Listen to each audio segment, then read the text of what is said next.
आता याचं वरचं जरी बघितलं आणि याचे जर खालचे जरी बघितले तरी कसं एकसारखा माल आहे, बरोबर नाही? म्हणजे आपण एकाच बेडमध्ये किंवा एकाच लाईन मध्ये फिरतो असंही काही नाही, बरोबर का नाही? आणि जर तसं जर फोडलंय बघा, पाणी नाही काही नाही एकदम जबरदस्त आहे. म्हणजे ही जी क्वालिटी मिळते ही व्यापाऱ्यांच्या दृष्टीने पण चांगली असते, काही एक्सपोर्टला माल निघतो आणि ह्या क्वालिटीवर तुम्हाला भाव मिळतो, बरोबर नाही सर? किती माल आहे आता झाडावर? झाडावर जवळजवळ 30 ते 40 किलो माल आहे. 40 किलो माल आहे. 40 किलो माल 6व्या किंवा 7व्या वर्षी आलाय, बरोबर ना? बरोबर नाही? इथून मागचं काय ॲव्हरेज होतं दरवर्षीचं असंच 20 किलो 25 किलो 30 किलो म्हणजे वाढत गेलाय. हा वाढत बरोबर. गेलेले. हे बघा माझं पूर्ण हात आहे आणि इकडं 6 बोटांचं, बरोबर नाही? म्हणजे साधारण 450 ते 500 ग्रॅमच्या पुढली साईज आहे, बरोबर नाही? वेट आहे, वजन मालाला वजन पण आहे चांगलं आणि पूर्ण माल एकदम क्लीन आहे काचेवानी. अजून तर वेळ पण आहे, जर बघितलं तर अजून 8-15 दिवस हा थांबू पण शकतो.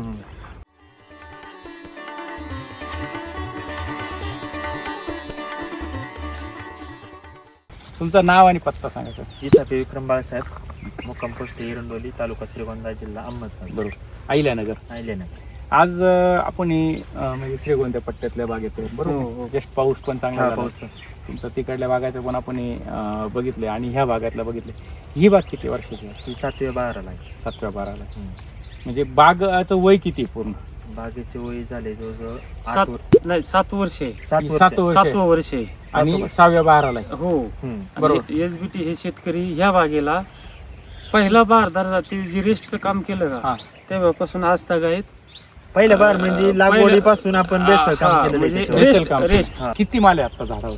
झाडावर जवळजवळ 30 ते 40 किलो माल आहे. 40 किलो माल आहे. 40 किलो माल 6व्या किंवा 7व्या वर्षी आलाय, बरोबर ना?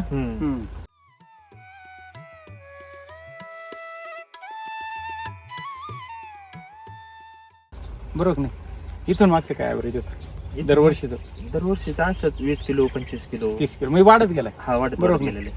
आणि तुमच्याबरोबर परिसरात किती बाग आहे? बऱ्याचले बाग आहेत. बऱ्याचले बाग आहे. बऱ्याचले बागांमध्ये काय फरक आहे तुमच्या त्या बागे? लय फरक आहे. लेबल कसा? कॅनोपी मध्ये पण साईज वगैरे मालाला पण सगळं फरक आहे. आता एक यांचा तुम्ही किस्सा सांगत होते बागेचा सुरुवातीचा, तो काय सर?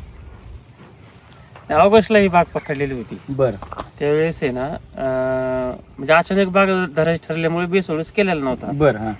पण तरी बाग धरली. बाग धरल्यानंतर मग मी त्याला थोडीशी ट्रीटमेंट लिहून दिली होती. अच्छा. ती म्हणजे झाड इतके हे येतं हेल्दी येतं असं येतं तसं झाडाला काय करायची गरज नाही बरोबर. पडणार. हा हा. आणि मग बाग ती धरली. धरल्यानंतर बाग कळी पण निघाली. अच्छा. म्हणजे आपण कळी म्हणून भरपूर खालून जे निघाली. कळी भरपूर निघाली. हा. पण फक्त 2च दिवस क्लायमेट खराब झालं अच्छा. की ती अख्खी कळी ड्रॉपिंग झाली पूर्ण. पण त्याच्यात काय झालं मग तिथं एक अशी गोष्ट लक्षात आली की बागेचं त्या प्रमाणात पोषण नव्हतं. बरोबर.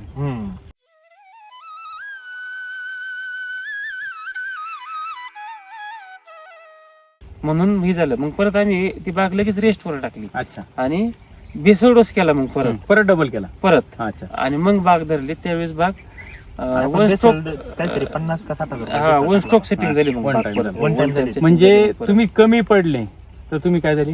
Loss reverse. आणि लॉस तर हा वेगळा पण आणि रिव्हर्स. loss लगेच आलं मी त्याला फक्त. शब्द दिला होता. हा. सांगितलं ट्रीटमेंट पूर्ण करा हा. ऑगस्टलाच. हा. 100% बाकी होईल. हा. ते म्हणले अहो गरजच नाही पडणार इतकी कळी आहे झाड. हा ना? म्हणजे हे जे आहे म्हणतो ब्रह्माचा भोपळा सर, बरोबर ना? हो. ब्रह्माचा भोपळा कधी फुटतो माहितीये का? तो फुटल्यावर कळतो आपल्याला फुटून गेला इथे. हा फुटला. पण तोपर्यंत लय मोठा ब्रह्म असतो आपल्या डोक्यामध्ये. आत्ताचा काय व्यवहार आहे? आता यावर 140 रुपये चालता. बर. किती माल उतरतो एका झाडावर? झाडाला उतरते जवळजवळ 30 किलो माल उतरते आता. आणि तुम्ही जे म्हणता ही साईज आहे ही साधारण 400 ते 500 ग्रॅम, बरोबर नाही सर? हो. म्हणजे आता एकूण हात लावा बरं. हे बघा माझं पूर्ण हात आहे आणि इकडं 6 बोटांचं, बरोबर नाही? म्हणजे साधारण 450 ते 500 ग्रॅमच्या पुढली साईज आहे, बरोबर नाही? वेट आहे, वजन मालाला वजन पण आहे चांगलं आणि पूर्ण माल एकदम क्लीन आहे काचेवानी. अजून तर वेळ पण आहे, जर बघितलं तर अजून 8-15 दिवस हा थांबू पण शकतो. समजा 140 रुपये किलोने बाजार रेट मिळते जागेवरती ना. आणि एका झाडावरती किती माल? जवळजवळ 40 किलो माल येत असा. 40 किलो माल. 30 किलो पूर्ण झाड किती आपले? 600 झाडे.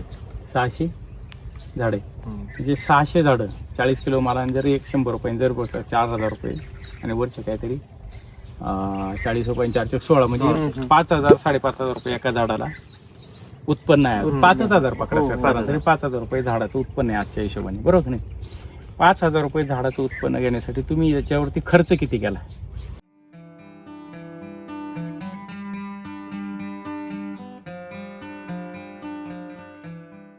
खर्च भरपूर केलेला आहे. तरी एका झाडाला खर्च किती आला असेल आता साधारण पर प्लांट पर प्लॅन्ट? 600 ते 700 रुपये आला असेल एका झाडाला. 700 रुपये खर्च झाला, बरोबर ना? हम्म. त्याच्यात तुम्ही डिवाइड करा केमिकल आणि एसबीटी. हम्म. 600 मध्ये किंवा 700 मध्ये जो खर्च झालाय त्याच्यात केमिकलचा आणि एसबीटीचा खर्च डिवाइड करा. तुमच्या मनाने इकडे तिकडे होऊ दे. 50%, हम्म. बरोबर की? 50% जो खर्च केलाय एसबीटीचा तो कशावरती केलेला आहे? म्हणजे मातीच्या मातीवरती केला की वातावरणावरती नाही, केला? पोषणावर. मातीवर कुठं केला? मातीवरती. मातीवरती केला. आणि जो 50% जो तुम्ही म्हणता केमिकल तो कशावरती केला? तो स्प्रेवर केला. तेवढी गरज आहे? नाही तेवढी गरज नाही. मग का करता सर, का करता? मला सांगा, जर 600 रुपयामधले 300 रुपये जर खर्च वातावरणावर होत असेल, या ह्याच्यावर होत असेल, मला सांगा आता वातावरण बिघडलं, तुमच्या डोक्यात टकटक आहे का? नाही कशामुळे नाही? कारण की जमिनीवरती आपण पूर्ण काम बरोबर. बरोबर. आज आम्हाला मध्ये आता इतका 4-6 दिवस पाऊस, रोज पाऊस होता. बरोबर, रोज सर्व महाराष्ट्रात पडला तो हा पाऊस रोज पाऊस बऱ्यापैकी. होता, पण अजिबात मी बागेला अजिबात गेलोच नाही. आलेच नाही. अजिबात नाही. 6 दिवस मी स्प्रे नाही केला, 7 दिवस स्प्रे नाही केला. मग फार एकदम काय दंड होतं? मांड्यात थुपटून कार्यक्रम आता. कारण की जमिनीच्या पोषणामुळे ना मुळी चालू राहिली. राईट. हम्म. पाऊस जरी असला ना तरी मुळी वापसा कंडिशनला त्याचं उदाहरण बघा ना सर. हो पाऊस चालू आहे, आत्ताही झालाय, 5-6 दिवसापूर्वी पण पाऊस झाला, पण शेंडा कसा आहे? हो. ऍक्टिव्ह. हम्म. म्हणजे तुम्ही खाली उकरलं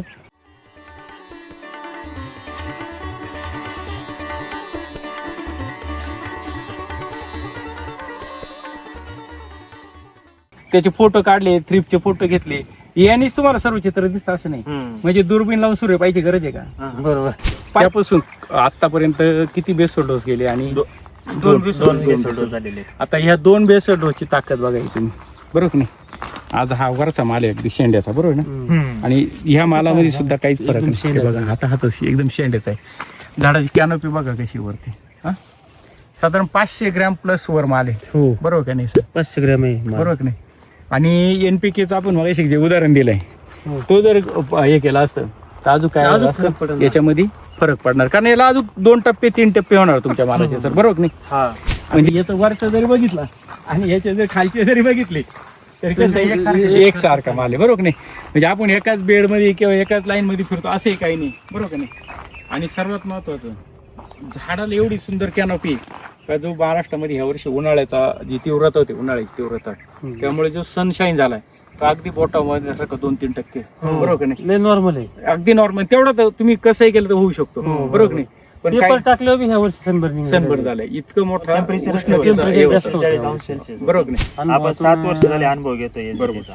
7 वर्षातला एखादं वर्ष असं सांगा का त्या वर्षी तुम्हाला रिझल्ट नाही किंवा कुठेतरी अजिबात नाही, तसा विषयच नाही होणार नाही अजिबात. हा, हा. का बरं? कारण की तेवढा आत्मविश्वास आहे आपल्या त्या एसबीटी वरती. बरोबर, म्हणजे तुम्ही स्वतः अनुभवलंय.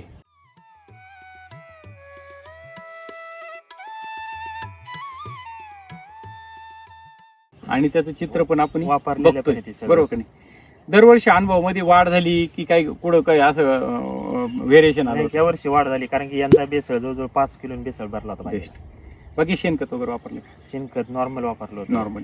आता पाठी बघून त्यांनी जे 6-7 वर्षापासून कृषी धन वापरतात ना, त्याच्यामुळे झाडामध्ये मर नाही कुठे. ह्या प्लॉट मध्ये काही मर- अजिबात एकही मर नाही. मर कसलीच आणि मर तुमच्या बरोबरच्या बागेमध्ये नाही. बरेच लय मर बरेच मर येतात. लय मर झालेली बरेच. बागे. 25%, स्पिन होल झालंय, 30%, मर झाली, बरंच लय काही problem बागा झालेलं आहे. 50% पर्यंत येतात. म्हणजे जर 400 झाड असेल तर 200 झाड 150 हो, झाड हो, ही गेलेले गेलेले. येतात. आणि ते का गेलेले माहिती का? याचं कारण मेन आहे तुमचं कच्चं शेणखत. हम्म. शेणखत वाईट असं नाही सर, शेणखत कुजत नाही, आपण त्याच्यावर प्रक्रिया करत नाही किंवा ते आपण तेवढ्या वेळेपर्यंत त्याला हेच करत नाही, कंपोस्ट करत नाही, कंपोस्ट करत नाही. म्हणून ते काय होतं, बाधक ती त्याची ठरतं. प्रोसेस करायची राहण्यात आल्यावर प्रोसेस बरं, करायला हो. चालू कर. आणि मग त्याच्यामुळे जसे तशा त्याच्यात गौऱ्या राहतात ना, हो. मग गौरी राहिली का ते काय, शेण आणि खत याच्यामध्ये खूप मोठा अंतर आहे. बरोबर. हम्म. आपण काही टाकतो, शेण नेऊन टाकतो, खत नेऊन नाही टाकत हा, बागेत. बरोबर आहे. तसं कृषी धन हे कमीत कमी 6 ते 8 महिने 12 महिने कुजले. आणि विशेष सर आता बघा ही दाण्यांची जर क्वालिटी बघितली, आता तोडलाय माल, बरोबर नाही? हम्म. नुसता गर आहे, कुठंच पाणी लागत नाही, पाणी नाही निघालं. बघा काहीच नाही. फोडताना हाताने पाणी- फोडलाय पाणी आपण. नाही आलं म्हणजे असं. म्हणजे काय आपण दातन तोड, आता याच्यात बघा, आता माझ्या हातावर घेतलाय माल, बरोबर नाही? हम्म. तर तुमच्या हातावर घ्या बरे, बघा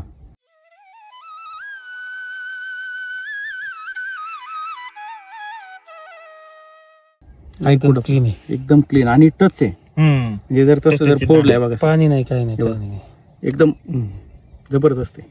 म्हणजे ही जी क्वालिटी मिळते ही व्यापाऱ्यांच्या दृष्टीने पण चांगली असते, काही एक्सपोर्टला माल निघतो आणि ह्या क्वालिटीवर तुम्हाला भाव मिळतो.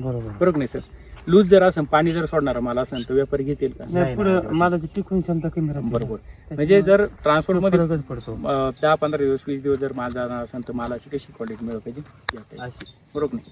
आणि म्हणून तुमचे जे 10-15 रुपये रेट जो जास्त आहे तो त्याचं कारण पण बरोबर. हेच.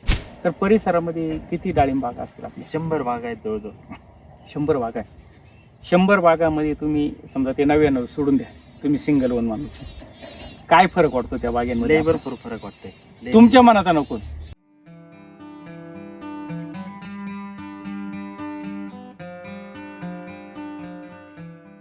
इथं आलेले प्रत्यक्षदर्शी शेतकरी असेल किंवा तुमच्या ते 99 शेतकरी यांचं मत आम्हाला सांगा. त्यांचं मत आता ते तर आले की डायरेक्ट बोलतात एकच नंबर माल आहे, सगळा एक गळी माल आहे, अख्खा टोटल कॅनॉपी चांगली आहे. बरोबर. सगळं मार्गदर्शन करताना जे काही आहे ते समोर काय कळाल सर? हो. तेव्हा रोखोक हे असं केलं तर तसं होईल, नाही केलं तर विषय सोडून दे. विषय सोडून द्यायचा. जसं तुम्ही 6 महिने 8 महिन्यापूर्वीचा अनुभव आहे. बरोबर. काय होतं काय ज्यावेळेस आपण सांगताना शेतकऱ्यांना म्हणजे योग्यच सांगतो. बरोबर आहे.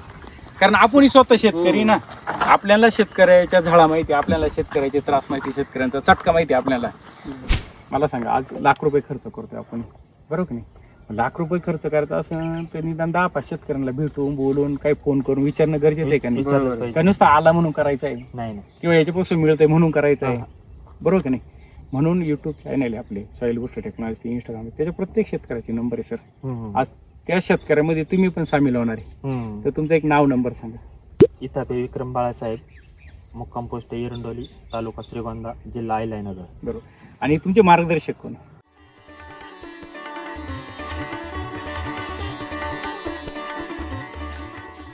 मग आमचे मार्गदर्शक बेलुंडीचे दत्ताभाऊ काळानी सर आहेत. बरोबर. स्वामी अॅग्रो त्यांचं शॉप आहे नावी. बरं, कळानी सर जे मार्गदर्शन करताय ते एकच त्याचे- नंबर काम करतात. आणि का बरं? ते समोर आहे म्हणून का? नाही नाही नाही. काय समोर नाही, काय नाही तसं. डिस्काउंट देते म्हणून का? नाही नाही डिस्काउंट नाही तसं मग? अजिबात. उधार देते? हं. काही देते का? असं काय आहे का? नाही नाही. मग तुम्ही सांगताय त्यांचं नाव एवढं का कारण बरं की असं? ते प्रॉपर काम करते व्यवस्थित, सगळं शेतकऱ्याला समजून सांगत आहेत हा. अख्खं. म्हणजे जे आहे ते समोर हा, सांगतात. सगळं का बरं समोर. सांगतात ते असं? कारण की तेवढं त्यांचे कॉन्फिडन्स आहे त्यांना सांगायचं. आणि ते स्वतः काय एक शेतकरी, शेतकरी आहे. घरी द्राक्ष बागे, डाळिंब बागे, पिरू सगळं- सर्व आहे, सगळं- ऊस, सगळं. कांदा बिंदा. सर कांदा पण आहे ना? हो, आहे ना. मग यावर्षी चांदी. तर सर तुमचं नाव आणि नंबर सांगा. तर शॉपचं नाव आहे श्री स्वामी ॲग्रो, बेलुंडीमध्ये शॉप आहे. Mobile number 9730144141. तर खूप छान अशी माहिती दिली. आणि ह्या डाळिंब बागामध्ये जसं आता तुम्ही 99 मध्ये 100 मध्ये पहिले शेतकरी, तशी ह्या 99 शेतकऱ्यांना तुमच्याबरोबर घ्यावा हीच आमची तुमच्याकडून अपेक्षा आहे, हो. बरोबर का नाही? धन्यवाद. धन्यवाद.